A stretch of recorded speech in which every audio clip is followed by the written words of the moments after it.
જોનારા તમામ ભક્તજનોને આ એક વાત કહેવા માંગુ છું, કાન ખોલીને સાંભળજો બાપ.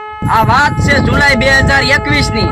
કાળા ડિગામ વાદળા ઘેરાણા હોય ને જાણે મેઘરાજા રૂઠા હોય એવું લાગી રહ્યું હતું. વરસાદ કાયદેસર બગડાટી બોલાવી રહ્યો છે અને એમાંય વીજળીનો કડાકો આમ સરર કરતો પડ્યો છે.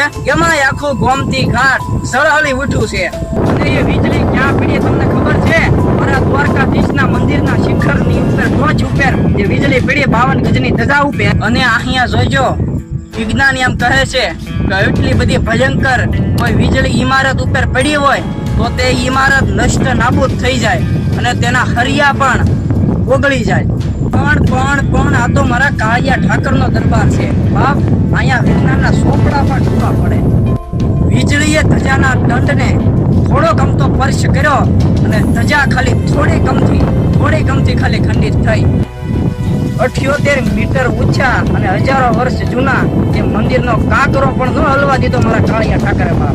વિજ્ઞાની એમ કહે છે હજારો વર્ષ જૂના મંદિરમાં એવી સિસ્ટમ હતી જે ડાયરેક્ટ વીજળી મળે એટલે ડાયરેક્ટ સિમેન્ટ થઈ જાય એવી સિસ્ટમ હતી.